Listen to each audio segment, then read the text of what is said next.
En la quinta y última semana de Cuaresma, como decíamos recién, en donde el Señor nos está preparando, perdónenme, un minutito, nos está preparando para subir con Él a Jerusalén, ¿no?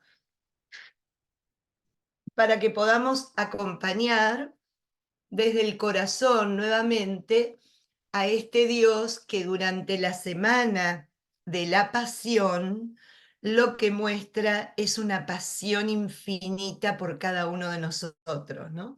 Es donde nos contactamos con el amor mismo.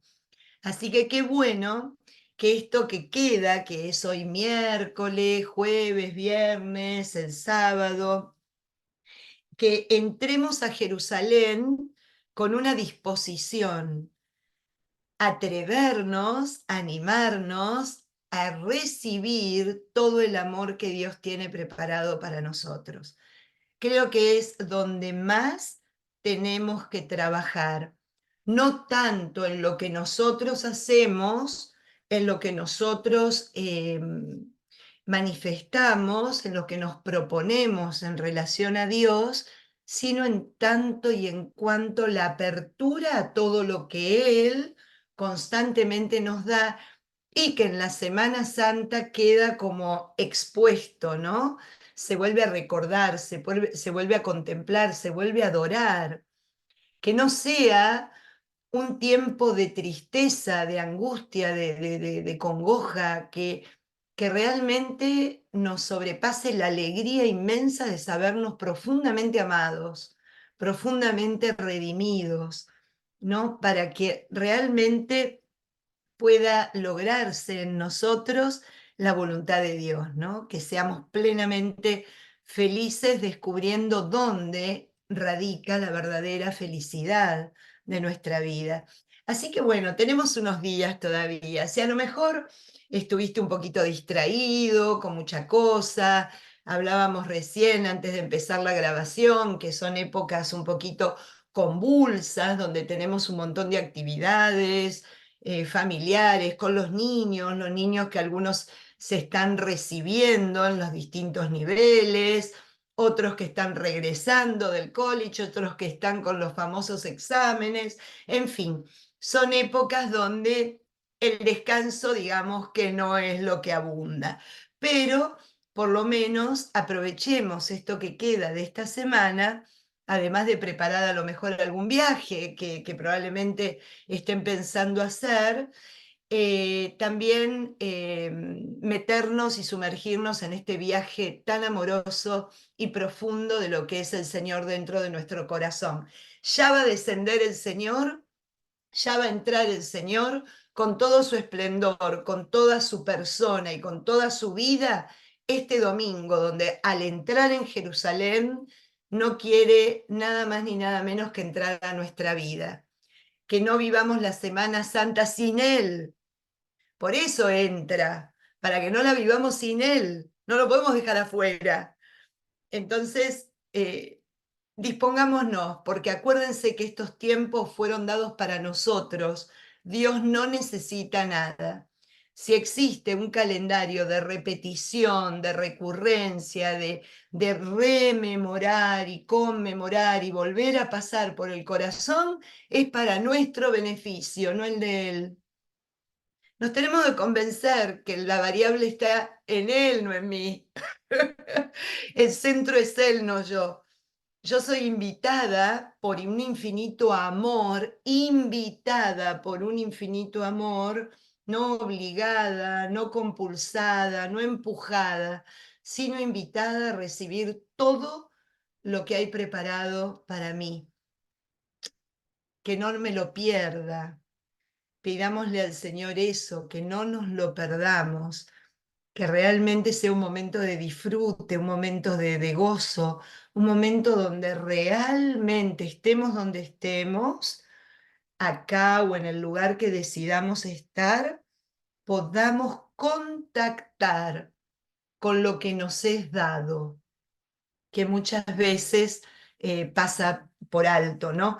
Fíjense que ahora en esta Semana Santa cabe aquello de desaprender, cabe aquello de dejarse sorprender, porque como sabemos lo que pasa el jueves, sabemos lo que pasa el viernes, sabemos de qué se trata el sábado y sabemos de qué va la vigilia pascual y el domingo de resurrección, apagamos en nosotros esa parte que hace que nos sorprendamos, que digamos, wow.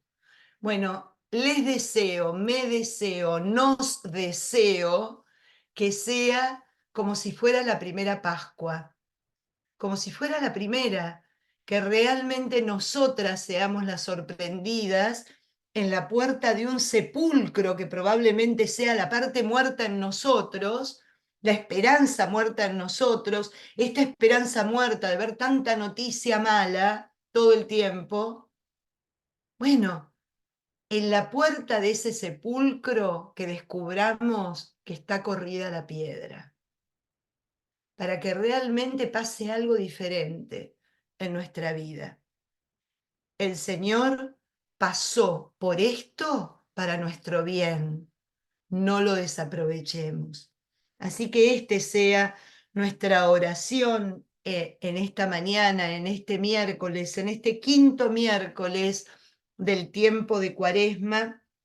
Y simplemente recién leyendo las lecturas de todos los días son una más hermosa que la otra.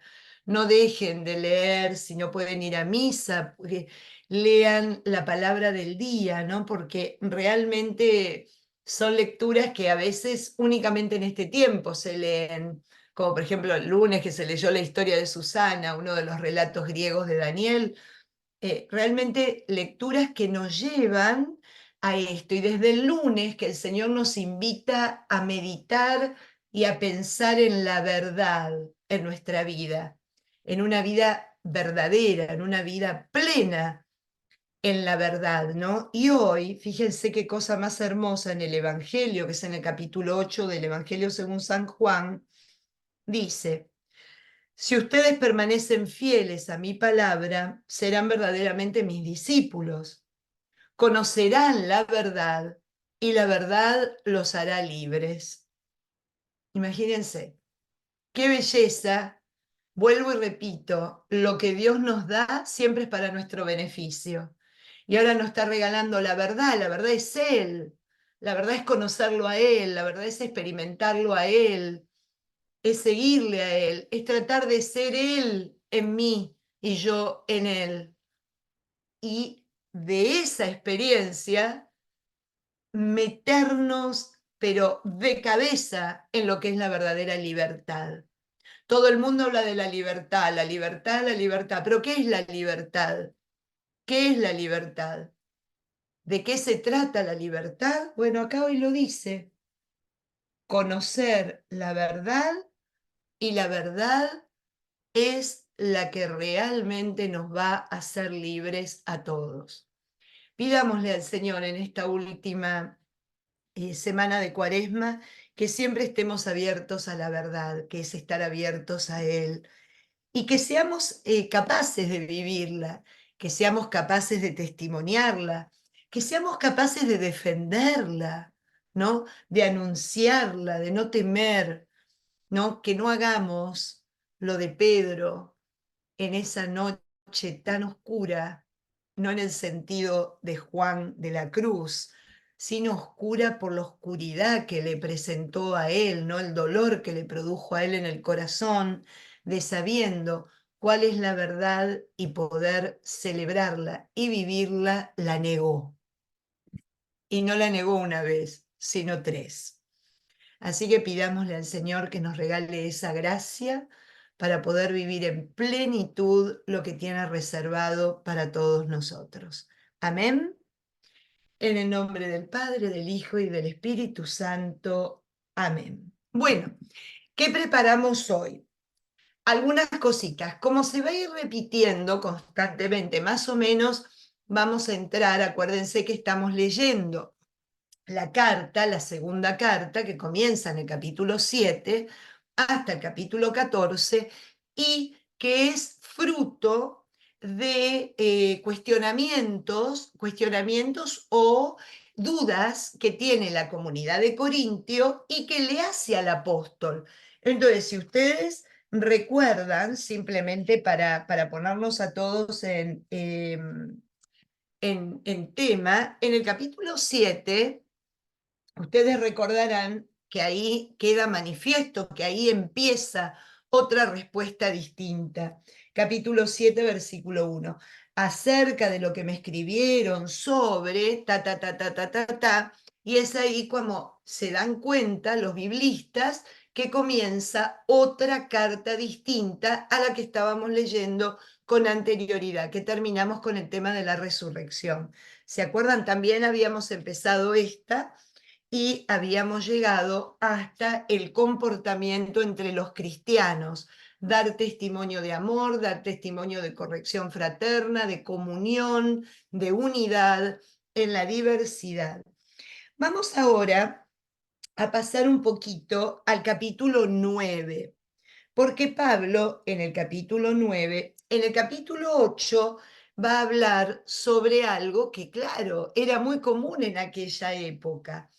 Acuérdense que Pablo estaba en un mundo pagano, en un mundo donde se honraban, se creía en distintos dioses y a esos dioses se les ofrecía, ¿no? Como nosotros tenemos la ofrenda en medio de la misa, la ofrenda del pan y del vino, que luego se transformarán en el cuerpo y la sangre del Señor, los paganos también ofrecían alimentos y objetos a los dioses para agradarlos, como recompensa, como acción de gracias, para tenerlos tranquilos, para que no se enojen. Entonces, bueno, entonces el capítulo 8 es un poco la exhortación de lo que veíamos la semana pasada. Pablo exhorta a que aquellos que han abrazado el Evangelio sean testigos y sean de alguna manera coherentes con lo que el Evangelio enseña y con lo que el Evangelio implica. Entonces, claro, tenemos el tema ahora de las ofrendas. No coman los alimentos ofrecidos a otros dioses, no sigan de alguna manera ofreciéndolo, no sigan con un pie en una creencia antigua y con otro pie en esta verdadera fe, esta fe que les hace libres, esta fe que los lleva a la plenitud, sin necesidad de estar cuidándose de estos dioses pequeñitos, ¿no? Entonces, fíjense qué belleza lo que dice, por ejemplo, versículo 8, y se da cuenta uno que Pablo está respondiendo a una pregunta que le deben de haber hecho con respecto a los alimentos ofrecidos en sacrificio a los ídolos. Entonces Pablo responde, acerca de la carne ofrecida en culto a los ídolos, todos tenemos el conocimiento apropiado. Sin embargo, el conocimiento engríe, en cambio, el amor edifica. Si alguno cree que conoce algo, no ha llegado en realidad a conocer como es debido, pero si ama a Dios, ese ha sido conocido ya por Dios. Fíjense que trabalenguas y que el otro le viene a preguntar sobre los ídolos y que se mete con esta especulación, ¿no? Pero ¿a dónde apunta?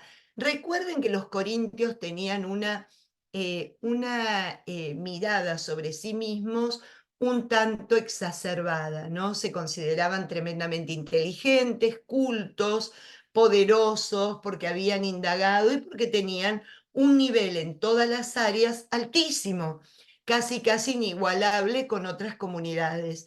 Y Pablo siempre que quiere hacer como descentrarlos, ¿no? O sea, de alguna manera desconcertarlos, sacarle la certeza que nos dan las cosas de afuera, ya sea la posesión de bienes, ya sea los conocimientos, ya sea los cargos que se ocupen en un determinado lugar, cosas que nos pueden hacer sentir superiores a otros.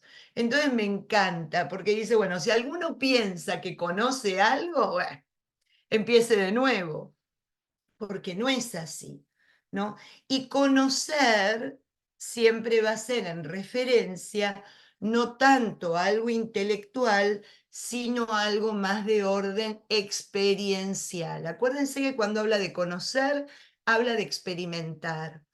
Conocer para un judío era experimentar con toda su vida de lo que se está hablando. O sea, conocer a Dios era experimentar a Dios en la persona, no conocerlo intelectualmente y hablar de él, sino tener una relación personal y saber de qué se trata la presencia de Dios en mi vida.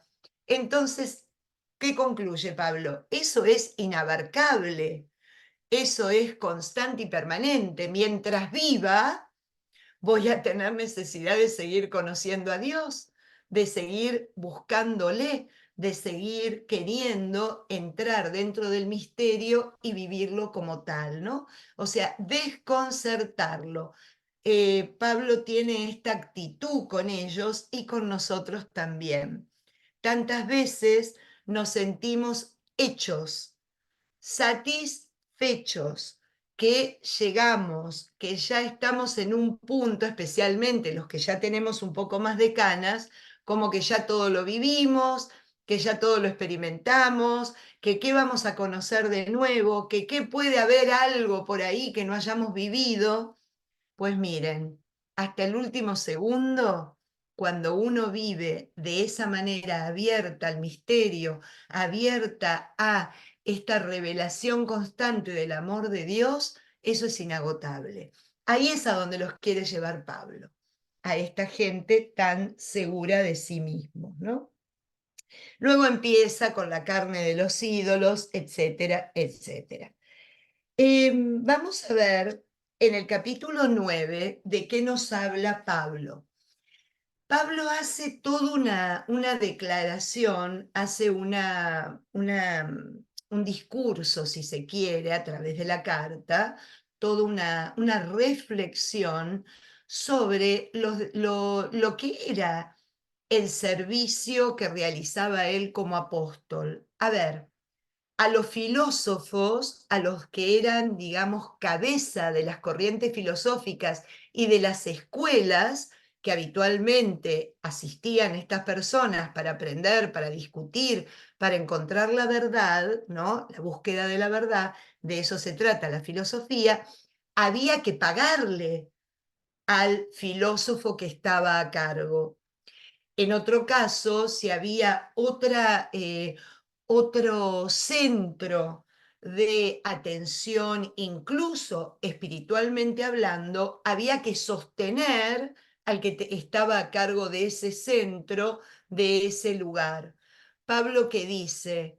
Pablo habla de que él no quiere ni busca nunca la satisfacción de ser mantenido, sostenido y de alguna manera exigirles a ellos que ¿cómo se llama? Lo mantengan de alguna manera por el hecho de que evangelice, ¿no? El evangelio para él es lo primero, es lo principal.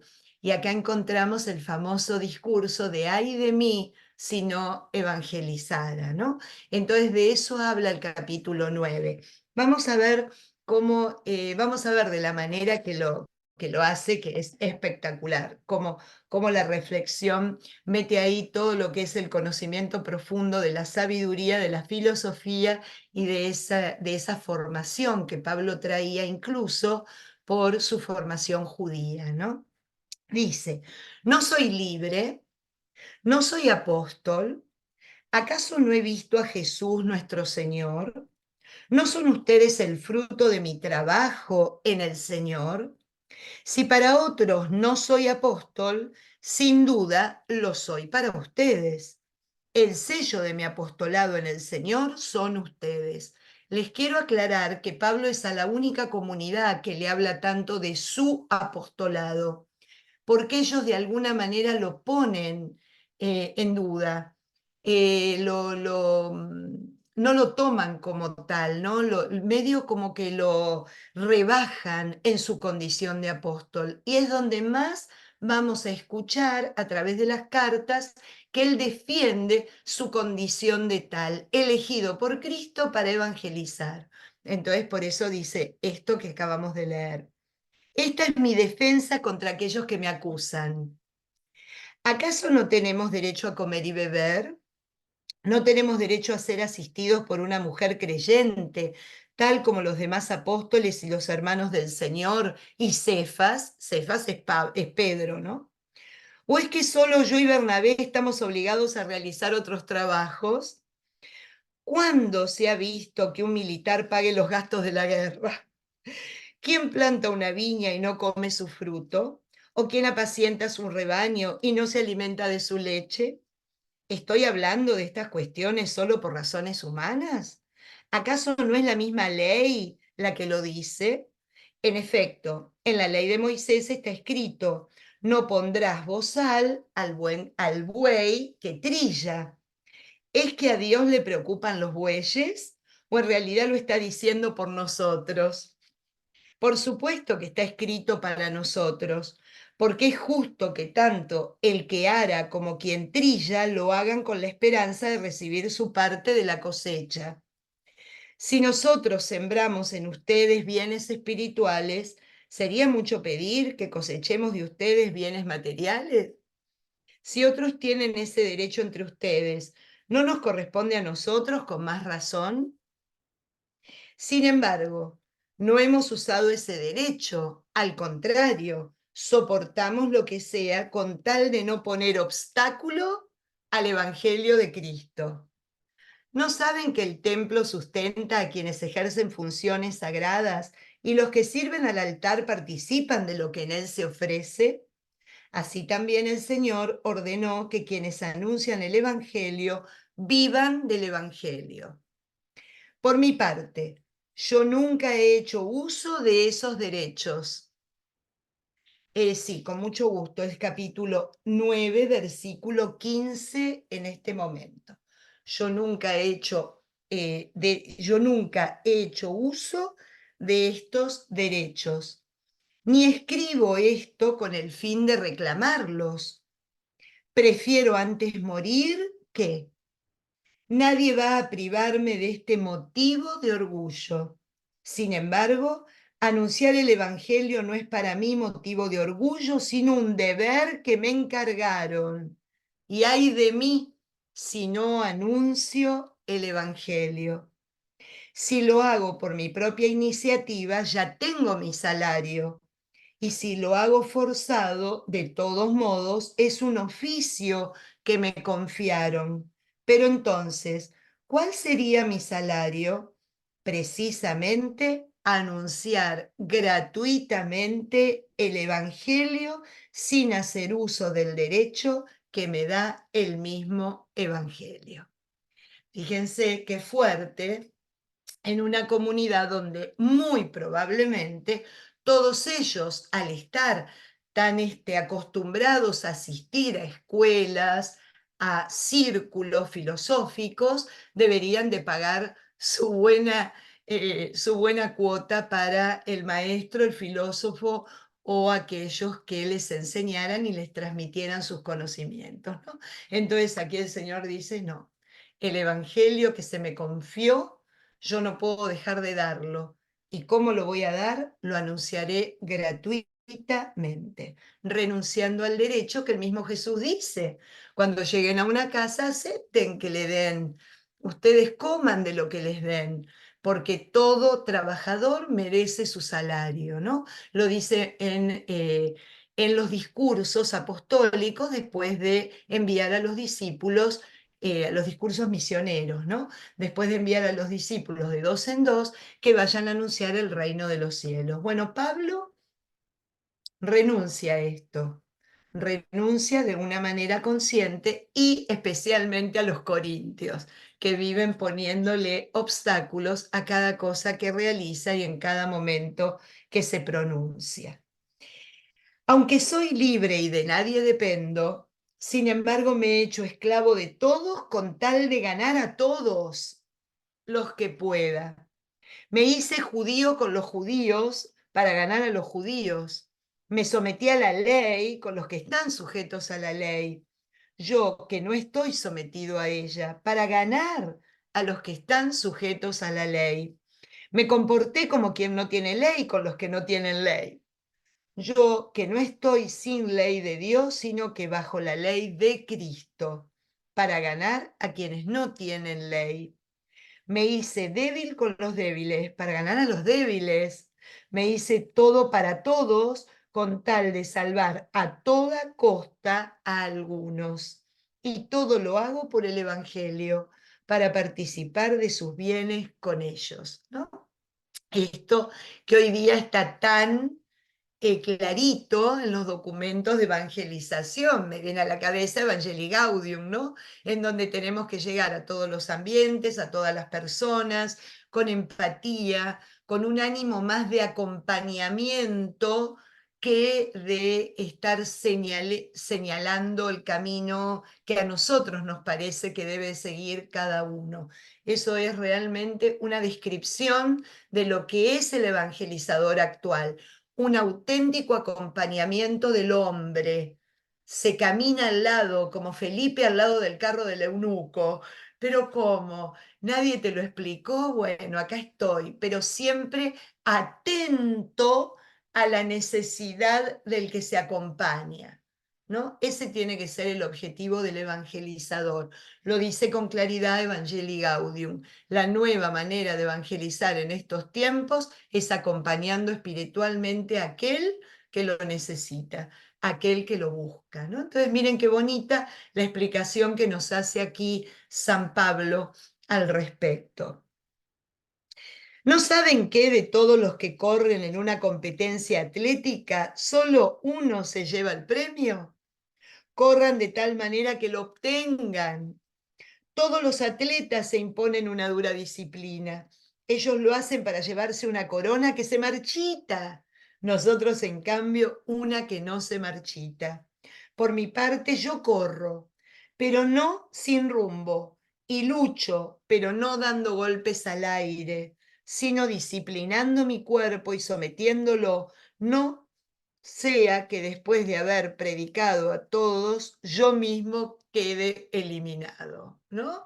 Miren qué bonita y qué manera de decir, tenemos una obligación en nuestra vida que comienza con nuestra propia salvación, con nuestra propia manera de trabajar nuestra espiritualidad constantemente, como dice el Evangelio, antes de ofrecérselo a otro, porque nadie puede dar lo que no tiene. Entonces, en una palabra, son dos actividades que tienen que ir simultáneas y juntas: el ofrecimiento, el acompañamiento y el trabajo, la preparación como un atleta. Miren qué divino cómo les habla de la manera que ellos pueden entender, porque ustedes saben que el atleta era absolutamente una persona enquistada en la cultura griega. Ellos sabían perfectamente de qué les estaba hablando.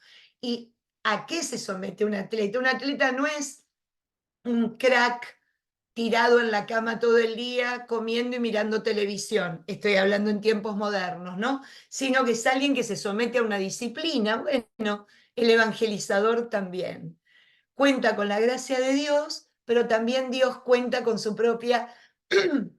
cuenta con su propio trabajo, con el trabajo que debemos hacer espiritualmente para estar siempre en carrera, para estar siempre listos para dar el gran salto, ¿no? Y llevar a otros al mismo lugar. Así que bueno, muy bien, vamos a hacer un poquito, ay no, pasemos al 10, es que yo me quiero saltear y no puedo. El 10 es espectacular. Miren cómo hace una revisión de la espiritualidad de Israel, ¿no? No quiero que ustedes ignoren, hermanos, que todos nuestros padres estuvieron bajo la nube y todos atravesaron el mar. Y para todos los de la nube y el mar fue un bautismo que los unió a Moisés. Además, todos comieron del mismo alimento espiritual Y todos bebieron de la misma bebida espiritual, pues bebían de la roca espiritual que los acompañaba.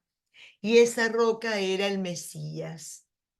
Sin embargo, la mayoría de ellos no agradó a Dios, pues quedaron tendidos en el desierto. Todo esto sucedió para que nos sirviera de ejemplo y no codiciemos el mal como ocurrió con ellos, ni para que sean idólatras como alguno de ellos, según dice la Escritura. El pueblo se sentó a comer y a beber y luego se levantó a divertirse. Sucedió para que no caigamos en la lujuria como algunos de ellos, muriendo unos 23.000 en un solo día. Ni pongamos a prueba al Señor como lo pusieron a prueba algunos de ellos, y por eso perecieron a causa de las serpientes. Ni tampoco murmuremos como lo hicieron algunos de ellos, y por eso perecieron a causa del exterminador. Todo esto le sucedió como ejemplo y fue escrito para que nos sirva de lección a los que ya alcanzamos el fin de los tiempos. Por eso, quien crea estar firme, cuídese de no caer. Volvemos de nuevo a la certidumbre, ¿no? ¿Cómo te mueve de ahí? Hasta ahora ninguna prueba ha tenido que sobrepase lo humanamente soportable. Dios es fiel y no permitirá que sean probados por encima de sus fuerzas, sino que junto con la prueba hará que también encuentren el modo de sobrellevarla. Empieza el capítulo 10 haciendo un resumen de lo que fue la historia del pueblo de Israel, especialmente en el desierto, en esos 40 años de preparación para entrar a la tierra prometida, ¿no?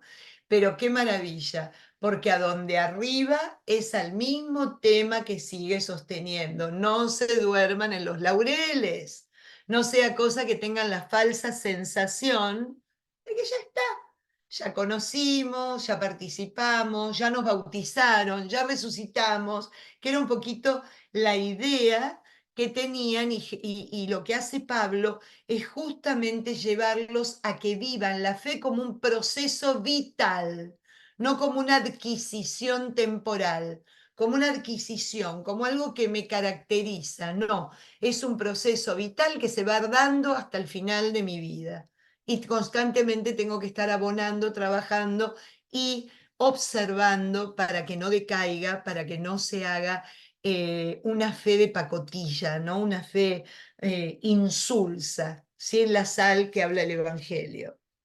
Bien, ahora sí nos vamos al capítulo 10, versículo 23. Saltémonos lo que viene y dice, nuevamente, todo está permitido, pero no todo es conveniente. Lo vuelve a repetir por las dudas, nos haya quedado claro la semana pasada.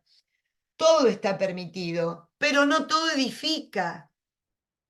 Que nadie busque su propio interés, sino el de otros.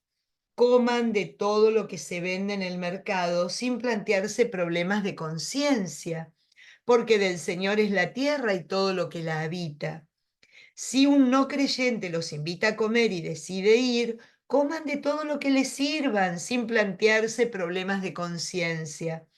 Pero si alguien les advierte, esta carne ofrecida en sacrificio a los ídolos, entonces no la coman por respeto a quien hizo la advertencia y por motivos de conciencia. Y no me refiero a tu propia conciencia, sino a la del otro. Pero entonces, ¿por qué mi libertad debe de ser juzgada por la conciencia de otros? Si cuando participo en un banquete doy gracias a Dios por ello, ¿por qué me difaman por aquello por lo que di gracias? Ahora les explico. Por tanto, ya sea que coman, beban o hagan cualquier otra cosa, háganlo todo para gloria de Dios. No sean ocasión de caída para judíos, ni para griegos, ni para la iglesia de Dios. Actúen más bien como yo, que procuro el mayor bien para todos en todas las cosas, sin buscar mi propio interés, sino el de la mayoría, a fin de que se salven. ¿De qué está hablando? De no ser piedra de escándalo, de no escandalizar a los pequeños.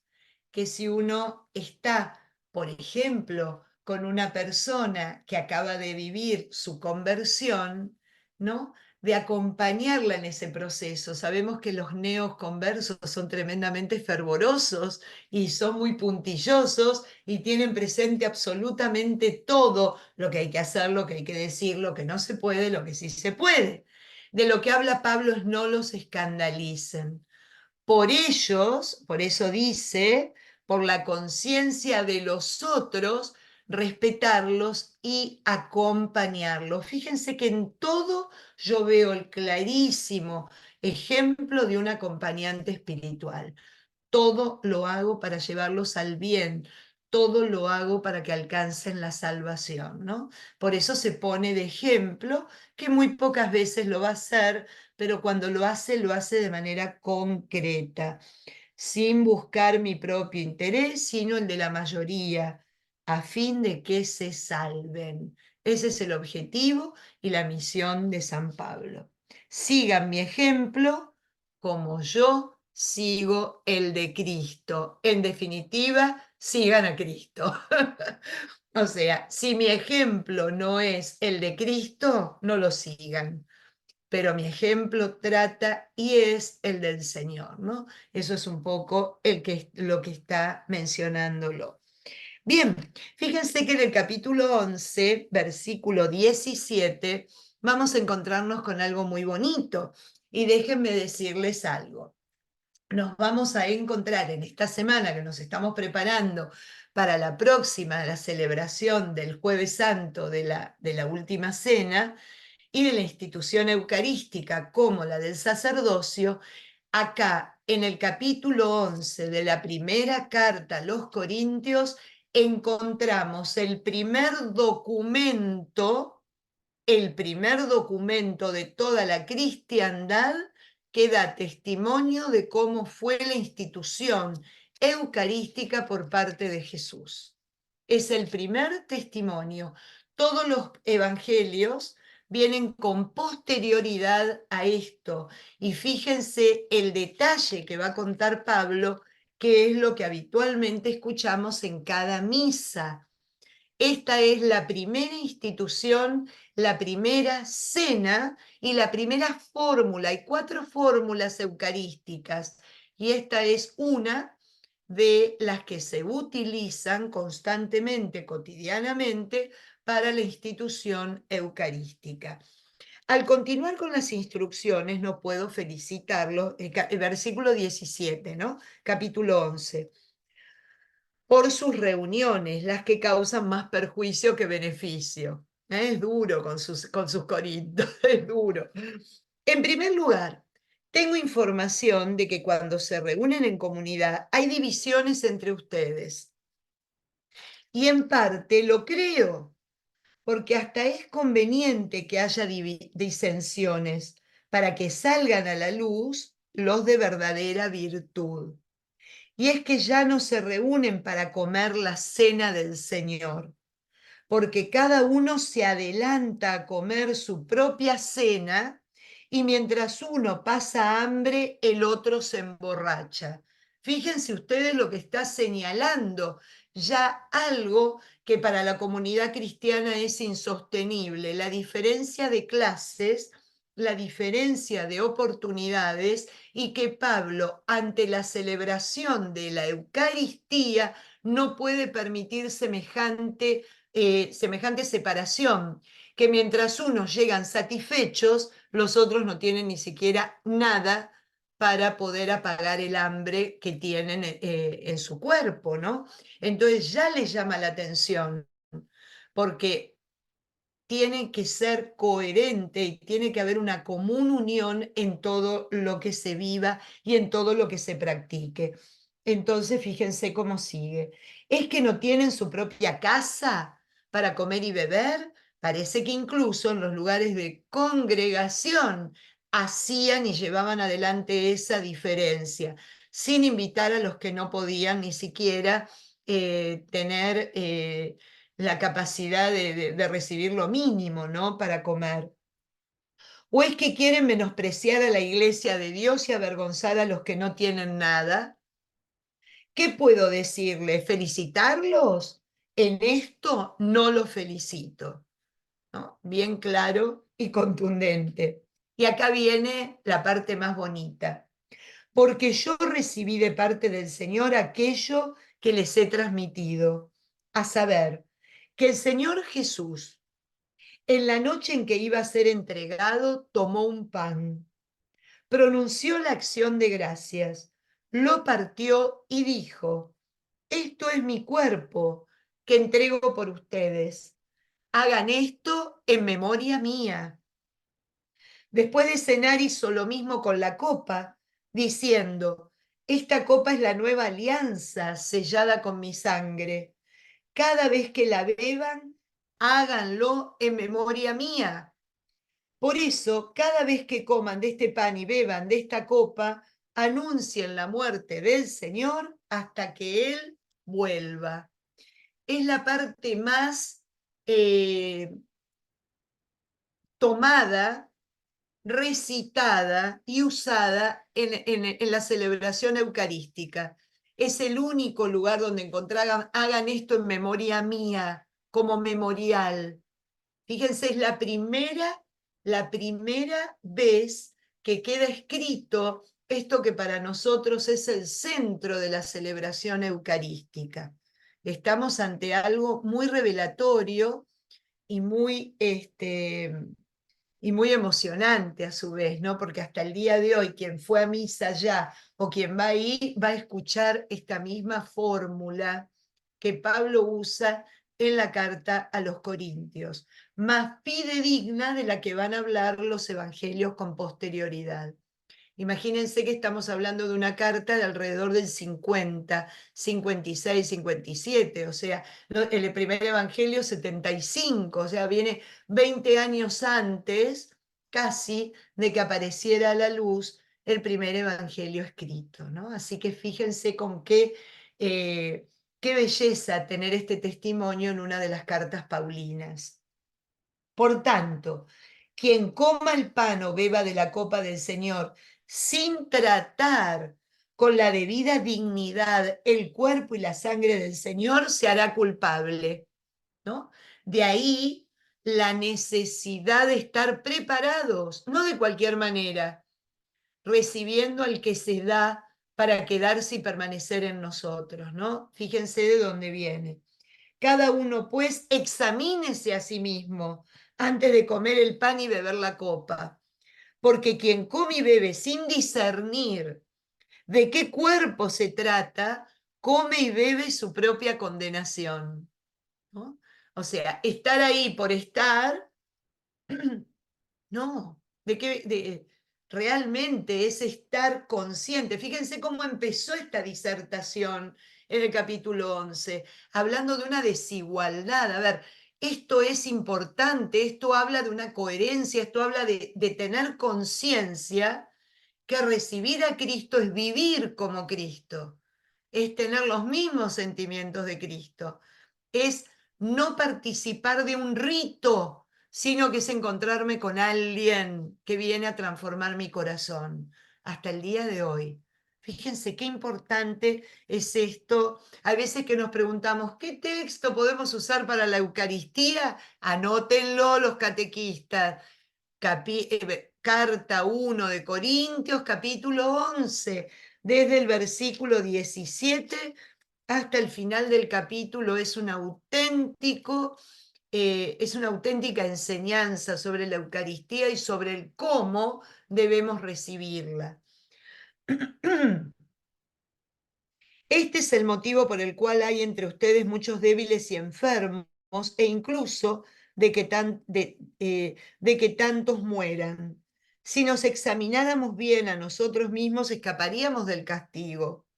Pero el Señor, cuando nos castiga, es para educarnos y para que no seamos condenados por el mundo. O sea, la pedagogía de Dios, ¿no? Tan presente en el Antiguo Testamento. Recuerden que Pablo es judío. Viene de vivir, de experimentar esa pedagogía de Dios a través de la historia de salvación. Por ello, hermanos míos, cuando se reúnan para comer, espérense unos a otros. Y si alguno tiene hambre, que coma en su casa, a fin de que sus reuniones comunitarias no sean objeto de condena. Los demás asuntos los resolveré cuando vaya, ¿no? Bien claro de la manera cómo nos predispone y habla de lo que significa la celebración de la Eucaristía. No puede ser cualquier cosa, no es una celebración social, no es un encuentro casual. El centro es la presencia y la recepción de Jesucristo, ¿no? Es un llamado de atención que nos viene muy bien que de vez en cuando nos lo hagan para purificar y para que nos despertemos ante quién y eh, ante qué es lo que estamos recibiendo. Estamos en la carta primera a los Corintios, capítulo 11, terminándola ya y empezando el capítulo 12. Bien, ahora va a cambiar diametralmente el tema, pero qué bonito a dónde nos va a llevar. A los dones que recibimos, que no son todos los mismos. A los dones que cuando los recibimos para ponerlos al servicio, no para que se mueran en nosotros, ¿no? Entonces, de eso es que nos va a hablar de manera contundente y bellísima en este capítulo 12. En cuanto a los dones espirituales, no quiero, hermanos, que permanezcan en la ignorancia. Bien saben que, cuando eran paganos, se dejaban ciegamente arrastrar por los ídolos mudos. Por esto les advierto que nadie que hable movido por el Espíritu de Dios puede decir, maldito sea Jesús, como tampoco nadie puede decir, Jesús es el Señor, si no está movido por el Espíritu Santo. Existen diversos carismas, pero el Espíritu es el mismo. Existen diversos servicios, pero el Señor es el mismo. Existen diversas funciones, pero es el mismo Dios quien obra todo en todos. A cada uno Dios le concede la manifestación del Espíritu en beneficio de todos. A uno, por medio del Espíritu, Dios le concede hablar con sabiduría y a otro, según el mismo Espíritu, hablar con inteligencia. A uno Dios le concede por el mismo Espíritu la fe y a otro por el único Espíritu el carisma de sanar enfermedades y a otros hacer milagros o la profecía o el discernimiento de espíritus o hablar un lenguaje misterioso o interpretar esos lenguajes. Todo esto lo realiza el mismo y único Espíritu, quien distribuye a cada uno sus dones como Él quiere. Clarísimo, ¿no?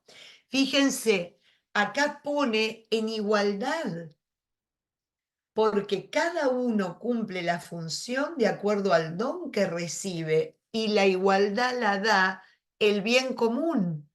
Esa función se realiza en beneficio de otros, en beneficio de todos, en beneficio de la comunidad. Son todos agraciados y llamados para cumplir una función y tener una misión. Pero no hay nadie mejor o mayor.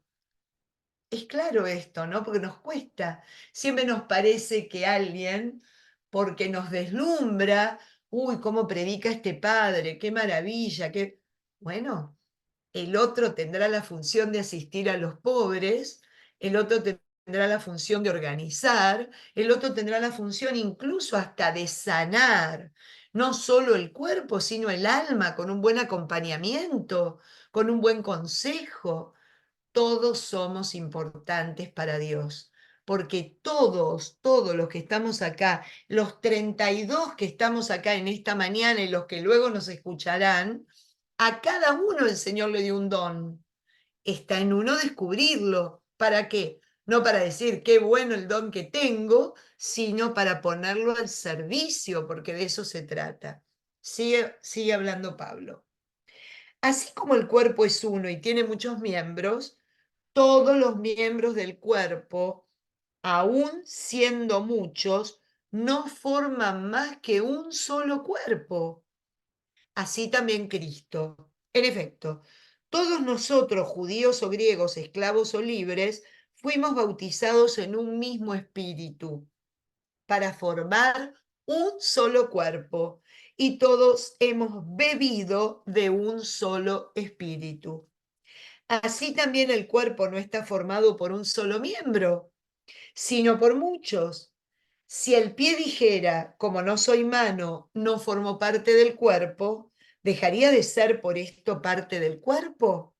Y si el oído dijera, como no soy ojo, no formo parte del cuerpo, ¿dejaría de ser por esto parte del cuerpo? Si todo el cuerpo fuera ojo, ¿cómo podría oír? Y si todo fuera oído, ¿cómo podría oler? Por algo Dios dispuso así a cada uno de los miembros en el cuerpo según le pareció conveniente. Si todos se redujeran a un solo miembro, ¿qué sería del cuerpo? Precisamente por esto, los miembros son muchos y sin embargo el cuerpo es uno. El ojo no puede decirle a la mano, no te necesito. Tampoco la cabeza puede decirle a los pies, no los necesito. Al contrario, los miembros del cuerpo que parecen más débiles son más indispensables. Y los que parecen menos dignos los rodeamos de mayor honor. Así, mientras a aquellos miembros que parecen menos decorosos les otorgamos mayor decoro, otros más presentables nada necesitan. Fíjense qué bonito. Yo cuando leo esto, que es una auténtica alegoría, está haciendo una alegoría de lo que son los miembros con el cuerpo, de lo que somos los miembros en la iglesia, digo, qué maravilla, porque además de decirnos, ustedes funcionan de acuerdo al don que se les dio en el lugar que se les puso. Entonces, no solo es tomar conciencia que si yo me voy, le falta algo al cuerpo, porque yo no se lo doy, también me invita a tomar conciencia de que necesito de las demás partes del cuerpo. Traduzco, si yo no soy del grupo carismático, tengo que tomar conciencia que necesito al grupo carismático para que el cuerpo funcione como tal. Si yo no soy de Emaús, tengo que tomar conciencia que necesito de Emaús para que el cuerpo funcione como tal. Si yo no soy del grupo de oración contemplativa, tengo que tomar conciencia que necesito al grupo de oración contemplativa para funcionar como cuerpo. O sea, nos está hablando de estas dos perspectivas, de reconocernos y ponernos al servicio y no salirnos, y de aceptar, abrazar y mirar al otro con otro don y en otra parte y cumpliendo otra función como absolutamente necesario como lo soy yo, porque si no el cuerpo no funcionaría. De la misma manera, necesitamos a los sacerdotes necesitan a los laicos, necesitamos a los religiosos necesitan al sacerdote y al laico, el laico necesita a los dos y no, todos nos necesitamos porque todos funcionamos como partes diferentes, necesarias y absolutamente imprescindibles del cuerpo, cuya cabeza es el Señor. Nos lo va a decir ahora Pablo. Pero fíjense a dónde nos lleva, ¿no? No solo a que digamos, wow, qué bueno, diversos dones, lo da el Espíritu, a todos un don, no, no, no. Me está diciendo también, ojo, mira a tu hermano, así que no discutamos en una reunión parroquial o que no nos surja en el corazón. ¿A vos te parece? Siempre a los de Maús, mirá cómo les dan para hablar en la misa, mirá a los de grupo carismático que le dan más tiempo que a nosotros. ¿Será que para el cura son más importantes? ¿Será que son sus predilectos? Somos todos absolutamente necesarios. como también nos está hablando de eso que está tan de moda y no sabemos de qué se trata, de lo que nos pide el Santo Padre y este camino sinodal, de que no seamos clericalistas, porque no todo el cuerpo, ¿no? Se trata del clero, como tampoco seamos laicistas. No todo el cuerpo se trata de los laicos, como tampoco seamos y pongamos en un pedestal a aquellos que consagran su vida a la oración como religiosos, porque no todo el cuerpo se trata de eso.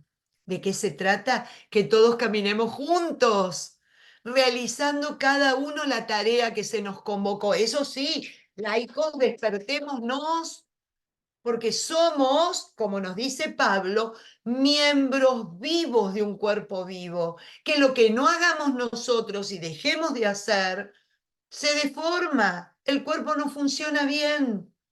A eso nos llama Pablo en este capítulo hermoso, que muchas veces decimos, ya sé qué es lo que dice. No, dejemos que esta palabra nos toque el corazón y nos ponga en esta perspectiva absoluta y total de lo que es la iglesia, el cuerpo místico de Cristo, en donde todos, convocados de manera activa y despiertos, tenemos que asumir el rol que se nos da y llevarlo adelante y trabajar y vivir de acuerdo a él. O sea que de eso habla, de eso nos habla. Es una exhortación a que nos demos cuenta, a que nos demos cuenta, ¿no? A dónde estamos y quiénes somos.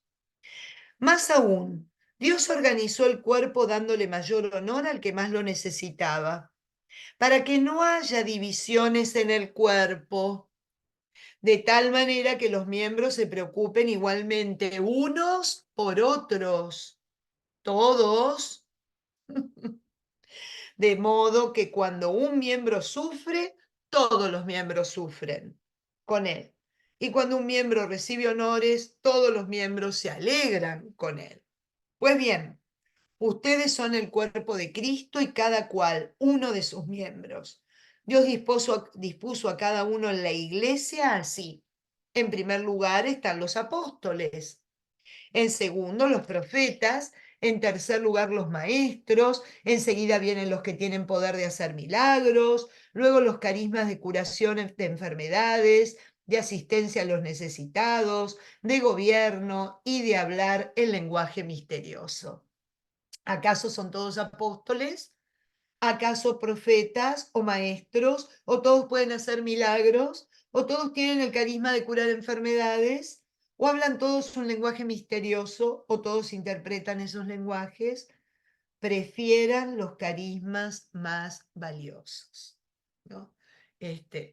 La exhortación es a que nos demos cuenta qué se nos dio, a qué se nos llamó, en qué lugar se nos puso.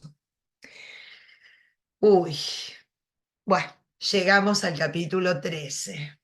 Imagínense, yo tengo un trabajo preparado en este 13 que me gustaría compartirlo con ustedes, pero vamos a leerlo y vamos a ver de qué nos habla. Acuérdense que de lo que se habla a lo que se exhorta es por lo que se adolece y falta, ¿no? No es que abunde. Así como el Evangelio de Juan y toda la obra joánica que se habla de las cartas y el Apocalipsis, ¿no? La obra joánica. Vemos que habla del amor, el amor, el amor, el amor, el amor. Bueno, es porque es lo que más falta. Es lo que más es necesario aclarar de qué se trata, qué tipo de amor se trata el amor de Cristo, el amor de la comunidad cristiana. Bueno, acá un poco Pablo va a hablar lo mismo. ¿De qué se trata el amor? ¿Por qué tiene que haber amor? ¿De qué amor nos está hablando? ¿No? Así que el capítulo 13 está dedicado a ello. Es el himno al amor como lo conocemos desde siempre. Ya podría hablar las lenguas de los hombres y de los ángeles, pero si no tengo amor, No soy más que un metal que resuena o platillos que retumban. Ya podría tener el don de profecía y entender todos los misterios y todo el conocimiento, e incluso tener una fe tan grande que moviera montañas. Pero si no tengo amor, nada soy. Ya podría repartir todas mis posesiones y entregar mi cuerpo a las llamas, pero si no tengo amor, de nada me sirve. Y acá me quedo un minuto. ¿De qué amor habla? Bueno, el amor en términos semitas, el amor para todo el Antiguo Testamento y para el corazón semita no es un sentimiento, sino que es una acción tan contundente porque amar significa hacer el bien del que se ama, hacer el bien del que se ama, hacer el bien.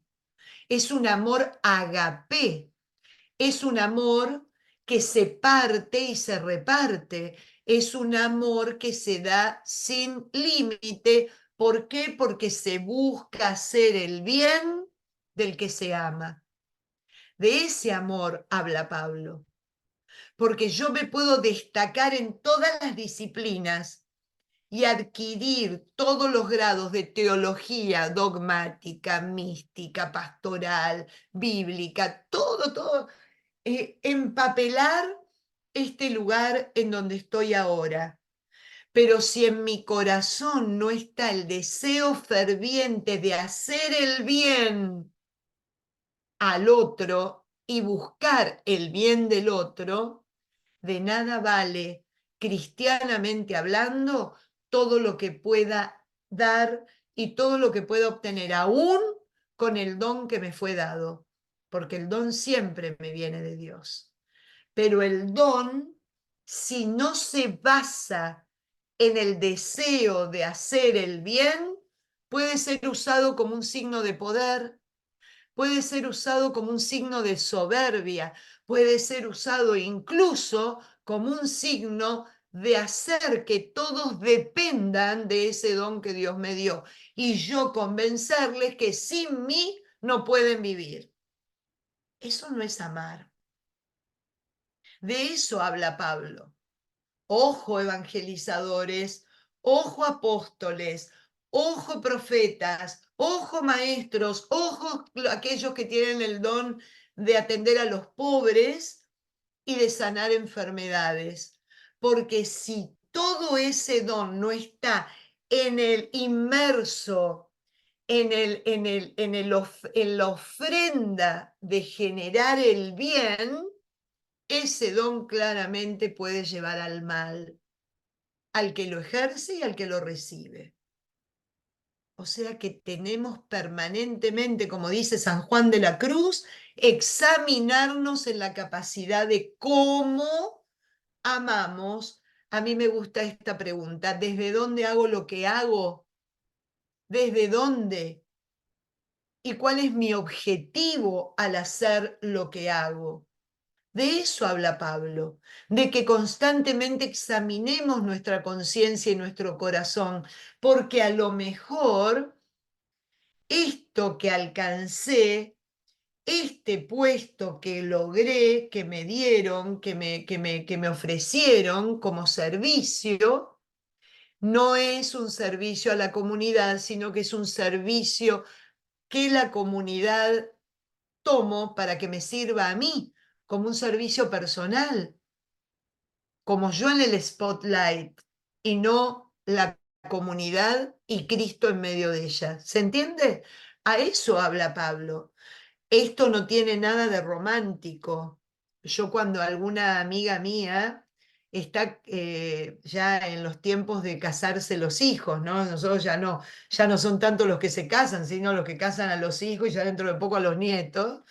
Me preguntan, ay, ¿qué te parece el capítulo 13 de Corinto? Un espanto, porque saben de qué se trata. No es un himno romántico, no es el himno al amor. Es que cuando los chicos entienden profundamente lo que dice San Pablo, salen corriendo. si uno tuviera que explicárselos realmente, porque es la exhortación a que cuando yo decido vivir y compartir la vida con el otro, soy como la semilla que cae en la tierra, se rompe para dar fruto, pero se rompe y duele romperse. El cántico de Pablo en el capítulo 13 habla de romperse. Por eso todo lo que viene después, todo lo que ahora vamos a leer, y queda claro en esta perspectiva. Amar es y procurar y hacer siempre el bien, aunque me duela, aunque me cueste, aunque no entienda, aunque suponga la muerte de tantos sentimientos propios y profundos en mi existencia. Miren cómo sigue. El amor es paciente y servicial. El amor no es envidioso, ni orgulloso, ni arrogante. No falta al respeto ni busca su interés. No se irrita ni vive de rencores. No se alegra de la injusticia y sí se alegra de la verdad. Siempre disculpa y confía, siempre espera y soporta. Fíjense las características. Les exhorto a que lean capítulo 4 de Amoris Laetitia, en donde cada punto es trabajado y explicado por el Papa, llevándolo a nuestra vida cotidiana. ¿Qué significa ser paciente? Primero, el amor es paciente, y acuérdense lo que decía Jesús, amar al prójimo como a uno mismo. Yo soy paciente conmigo misma, es abrazar el cactus de mi historia, de mi vida, es abrazar el cactus de quién soy, aceptar cómo soy, de dónde vengo, cómo llegué hasta acá, con las luces y las sombras. Entonces, de ahí naturalmente me brota la paciencia de pensar que el otro no es un ángel, sino que es un ser humano con historia, con su propio cactus, con su propia necesidad y con su propio agujerito, ¿no? El agujerito existencial de que es, como diría Ortega y Gasset, de que es un ser humano siendo y no sido. Es siendo. Se equivoca. Entonces la paciencia es ante el error de mi hermano. La paciencia es aquello que me ennoblece porque empieza con la mía propia. Me tengo paciencia yo y tengo paciencia al otro. Es un ejercicio constante y permanente y consciente. Yo me tengo que tener paciencia porque no todo lo puedo, no todo lo sé, no todo me sale bien. Tengo que bajarme del pedestal de ser tan crítico y tan perfeccionista, ¿no? Porque tampoco voy a poder ejercerlo con el que tengo al lado. De eso habla. Servicial, estar al servicio, eso es clarísimo. Es la semilla que se parte para hacerse alimento, ¿no? Es estar en disposición de servicio todo el tiempo, de un servicio, no de servidumbre, no de servidumbre, de servicio, que son dos cosas distintas. El servicio parte del corazón y llena de alegría. La servidumbre es reclamo. Mirá lo que hice por vos. Mirá la hora que me levanté.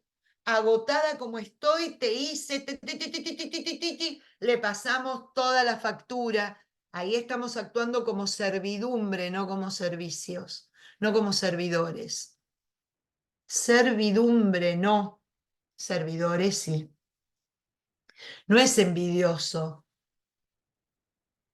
¿Tengo yo la capacidad de alegrarme desde el corazón por el logro que alcanza aquel que está al lado mío?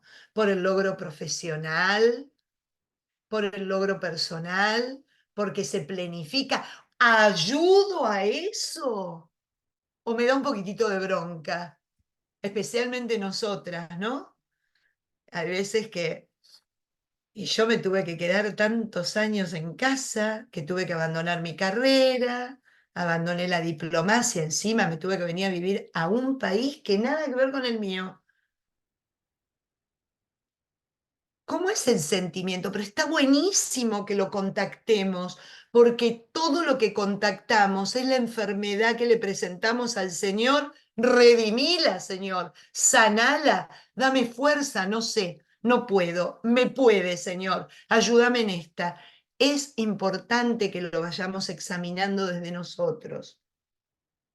No es orgulloso. Ay, ¿viste qué genial? Yo todo lo puedo. ¿Viste como yo nadie? No, no, no. Así no. ¿No? Esta cosa de que nosotros sí, los otros no. Ni hablar la arrogancia, ¿no? Que la arrogancia empobrece al otro. El arrogante es un empobrecedor consuetudinario, un empobrecedor absoluto y total, porque achica al otro. Lo achica, le hace sentir que nunca va a poder crecer, ¿no? No falta el respeto, ¿no? En las relaciones de amor, el Papa dice, me acuerdo yo, que nuestras palabras sean por favor, gracias, perdón, hacer una reverencia, que nos importa el otro, que no maltratamos, que al contrario nos honra el otro con su presencia. ¿Y cómo se lo decimos de esa manera? Tratándonos bien, llegando a ver que el otro es tan hijo amado de Dios como yo, ¿no? No busca su interés, eso está ligado al servicio, ¿no? Lo que decíamos recién. No hagan nada por interés personal, dice San Pablo varias veces en varias cartas, sino más bien por el otro. Todo háganlo por el otro, por el amor al otro. Hay veces que lo que hay que hacer por el otro va en contra del propio interés, ¿no? Porque nos exige un poco de esfuerzo, porque tenemos que dejar de hacer algo que nos encantaría y al otro le haría tan bien, ¿no? Bueno, qué cosas. No se irrita, queda claro, no se enoja, ni vive de rencores. Uy, yo perdono, pero no olvido. No, es una... Te lo tengo anotado. Trácate, todo el tiempo volvemos a la falta que cometió en 1985. No, el rencor es terrible, porque el rencor hace rancia la vida en comunidad, la vida en común. Hace rancia, un olor asqueroso hay donde hay rencor. Es de ahí, la palabra rancio viene de rencor y la palabra rencor viene de rancio. Es hacer rancio un sentimiento, ¿no? Pensemos qué es lo que nos cuesta perdonar. Y habitualmente el rencor, está comprobado, se alimenta de heridas no cerradas en nuestra propia vida. Entonces, ¿qué pasa? Vivimos desde la herida. Nos relacionamos desde la herida. Como decimos siempre, nos cortamos y siempre nos golpeamos en el corte. Bueno, el rencor se nutre de eso. Así que viene bien que nos miremos. Viene bien y qué hermoso que lo podamos hacer esta semana, este ejercicio, porque la que viene, el Señor quiere que todo esto se lo entreguemos en la cruz. Señor, toma. Mirá lo que me di cuenta en mi clase de Biblia, estuvimos estudiando esto y me lo tomé como oración y ¿sabes qué? Me doy cuenta que este rencor no me deja vivir, este no perdonarme, no me puedo perdonar, no me puedo perdonar. Entonces, claro, como no me puedo perdonar, no lo puedo perdonar, no lo puedo perdonar, no puedo perdonar porque yo no vivo el perdón. Salgamos de ahí. Cristo viene a liberarnos. Aprovechemos. la Pascua, la libertad, la redención, pero no nos puede liberar de una esclavitud que no le presentamos, no nos puede romper la cadena que no le damos, ¿no? Así que miren, ahí vamos. Obviamente no se alegra de las injusticias, no hay ni que explicarlo, y sí de la verdad, y sí de la verdad. La verdad les hará libres, ¿no? Lo que hablábamos hoy antes de empezar. Siempre disculpa y confía, esta confianza, ¿no? La base de las relaciones, la confianza, el confiar, el creerle al otro, ¿no? El creer que lo que dice, que lo que hace es verdad. Previamente, haber hablado todo, previamente, fruto de una buena y constante comunicación de vida, ¿no?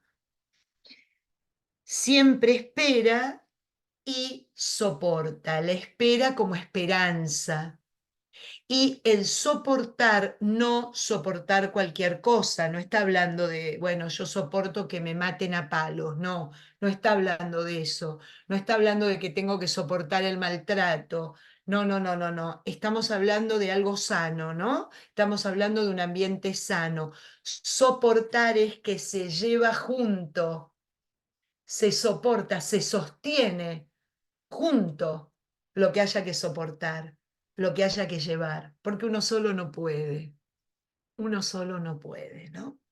Así que bueno, termina diciéndonos, y con esto terminamos, el amor no pasa nunca.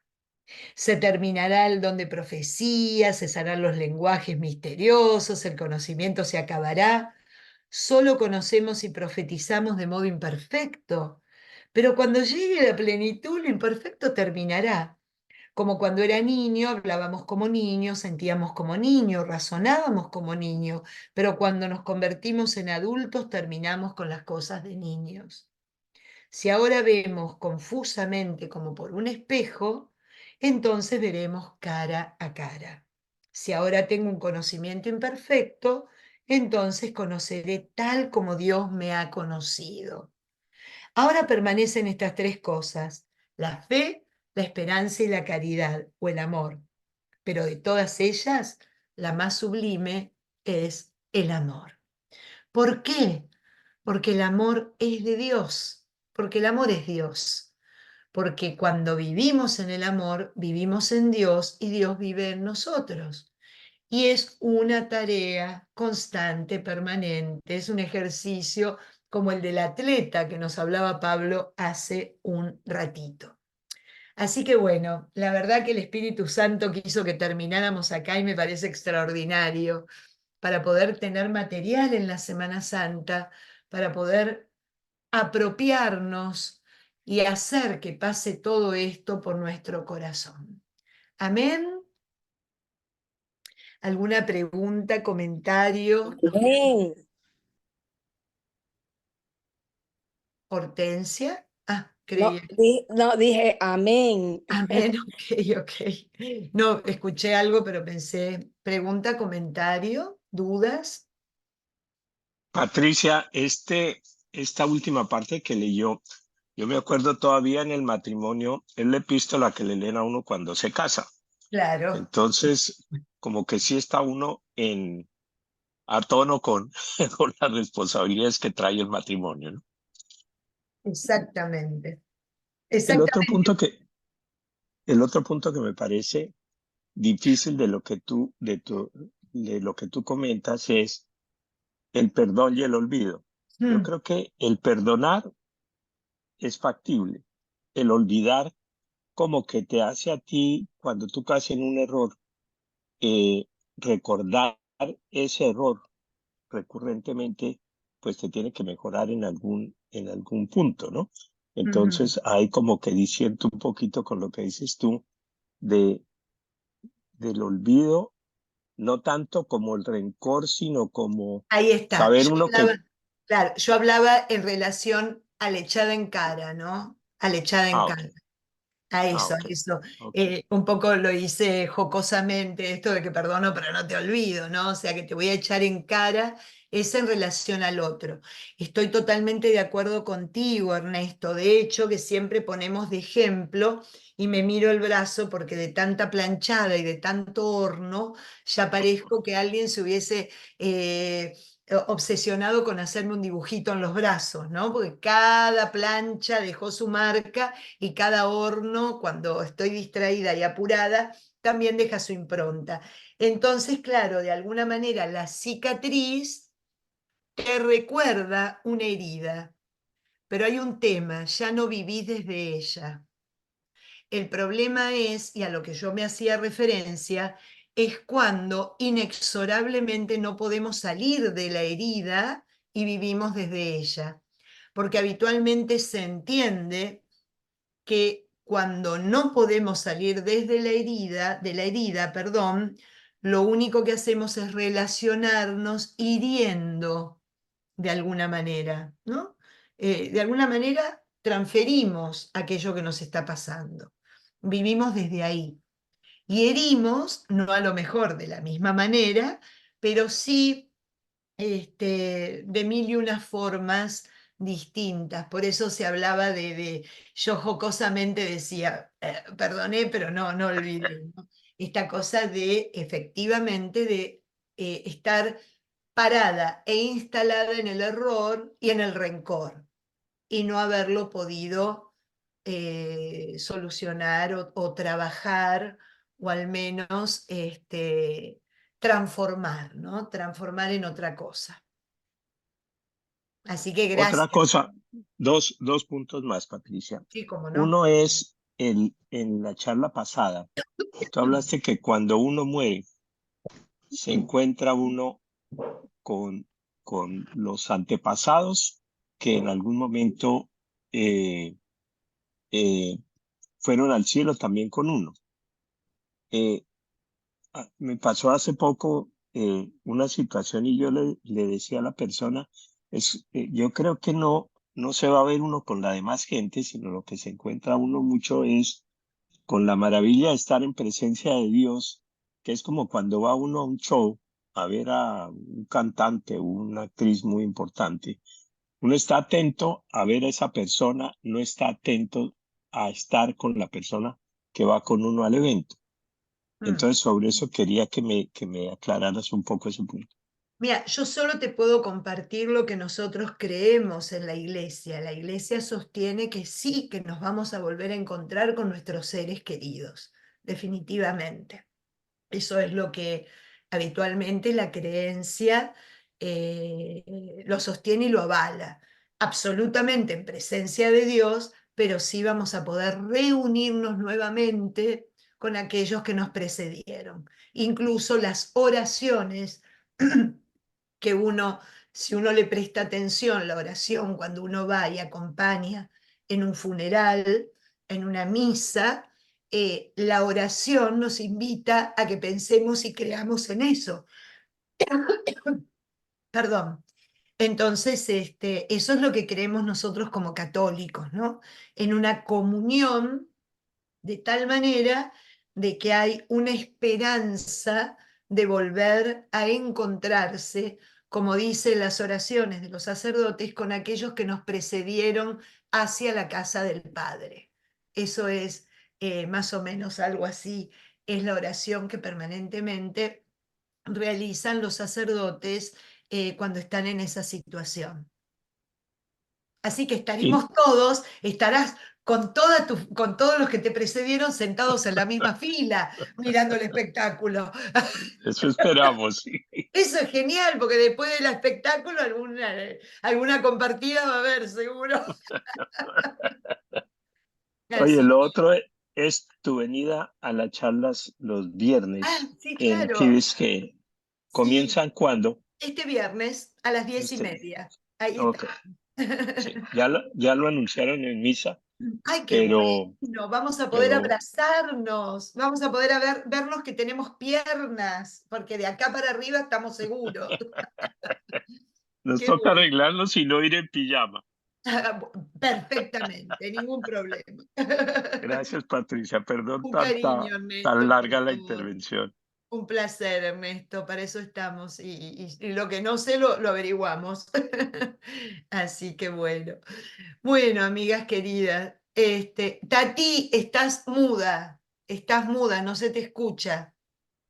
Hola, Patri, buenos días. Buen día, Sí, Tatiana, ¿cómo están? bien, qué gusto verte. Mm. Mira, Patri, tengo una pregunta sobre la primera parte que tú hablaste sobre la carta de San Pablo a los Corintios, que habla sobre la primera mención de la Eucaristía, que Ah, lo sí, repetimos en la misa, sí. que hacen, tomen este pan, pártanlo y este es mi cuerpo, este es mi sangre, háganlo en conmemoración mía. Esta parte de la conmemoración mía, o sea, el dogma más importante de la fe católica con respecto a los protestantes es realmente la transmutación, la palabra de, esa es la Transubstanciación, la transubstanciación. transubstanciación, es Mm, el es el dogma más diferente, que más nos difiere de todos nuestros hermanos protestantes. mm. Después, oí que ya después la carta habla de, no es solamente que háganlo en conmemoración mía, sino que este es mi cuerpo, este es mi sangre. En qué momento es que la iglesia, digamos, hace ese dogma y lo vuelve como dogma de Bueno, la iglesia? fíjate que en la iglesia desde todos los tiempos,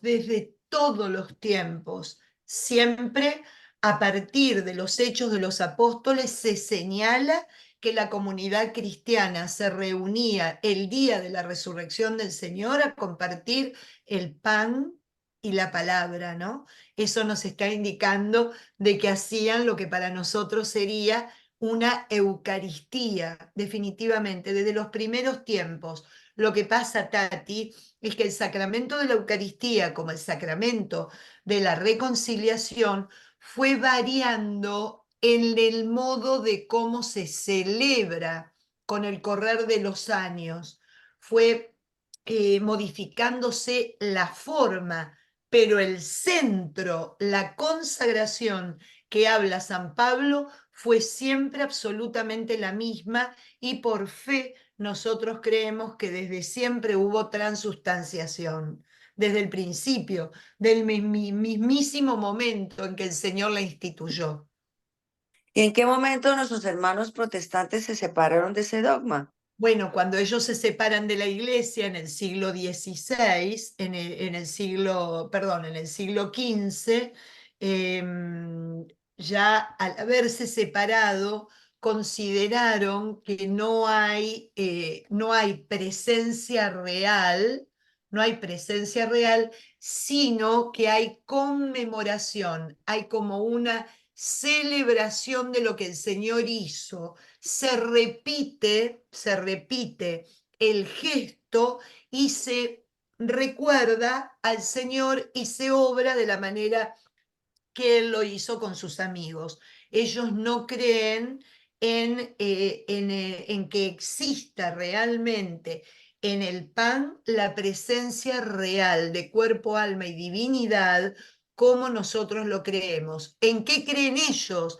En que Cristo está entre ellos, porque así Él lo dijo. Cuando dos o tres estén reunidos en mi nombre, allí estoy yo en medio de ellos. Entonces, ¿qué pasa? Hay una presencia de Cristo en la comunidad, pero no reciben a Cristo en cuerpo, alma y divinidad. Claro, claro. De hecho, ahí están los milagros eucarísticos que han, por todos lados, que han probado físicamente la presencia de Dios en la Eucaristía. Sí, les digo más, algo muy, muy loco es que dentro del mismo catolicismo, el 75% de la población católica no cree que haya presencia real. Entonces nosotros también tenemos que trabajar eso en nuestro corazón, que por más que sea una creencia básica en el sacramento como lo presenta la Iglesia, sin embargo ni siquiera los católicos y los milagros eucarísticos surgen porque ni siquiera el que estaba consagrando creía. Exacto. Entonces imagínense que queda para los pobres, para nosotros los pobres Mortales. fieles, ¿no? Exactamente. Así que un poquito a eso se refiere. Gracias, Patri. De nada, Tati, un gusto. Solamente les recuerdo que el martes santo tendremos el Seder explicado en la parroquia. No esperen a último momento para escribirse si tienen deseos de participar. Cualquiera que quiera me escribe a mí, yo le mando el flyer para los matrimonios me pidieron por favor que lo hiciera porque todo el mundo espera a último momento y después se hace un lío bárbaro. Entonces, para hacerlo claro y para hacerlo tranquilo y bien, es el martes santo a las 7 de la tarde en la parroquia de San Hugo.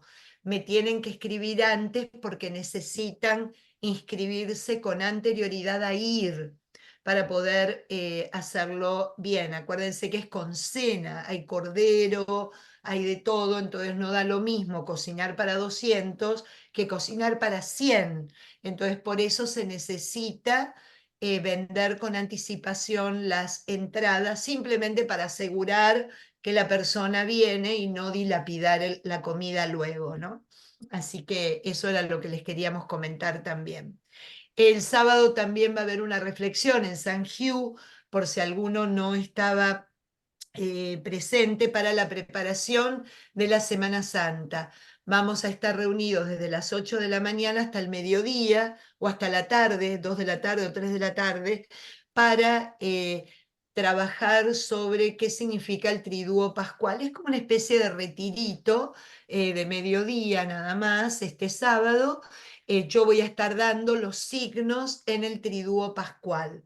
Los signos, ¿no? Eso que nosotros vemos, el agua, la cruz, la corona, el fuego, todo lo que va a aparecer en el triduo, el pan, el vino. No voy a hablar mucho de eso el sábado porque voy a hablar el martes. Entonces, pero bueno, hablaré de los signos, así que están invitadísimos todos, totalmente libre, gratuito. A las 8 comienza con la misa, pero luego continúa con las distintas disertaciones que hará el padre Julio, mi persona y algunas otras personas más a lo largo de la mañana. Así que están invitadísimos todos también. Así que bueno, terminaron los... Adiós, Cris. Buen viaje. Nos vemos si Dios quiere. El día sábado, lo de la jornada es el día sábado. Lo de el Seder es el martes santo. Y por último, les recuerdo que se está llenando, quedan muy poquitos lugares para la peregrinación de San Pablo. Muy poquitos, pero poquitos, poquitos, no les miento. Así que me mantiene informada constantemente ¿cómo se llama? Blanca, de la agencia, simplemente para decirles que los que tienen intención de viajar no esperen a último momento, porque probablemente se queden fuera. Quedan muy, muy poquitos. La semana pasada creo que era que quedaban 5 o 6 lugares nada más.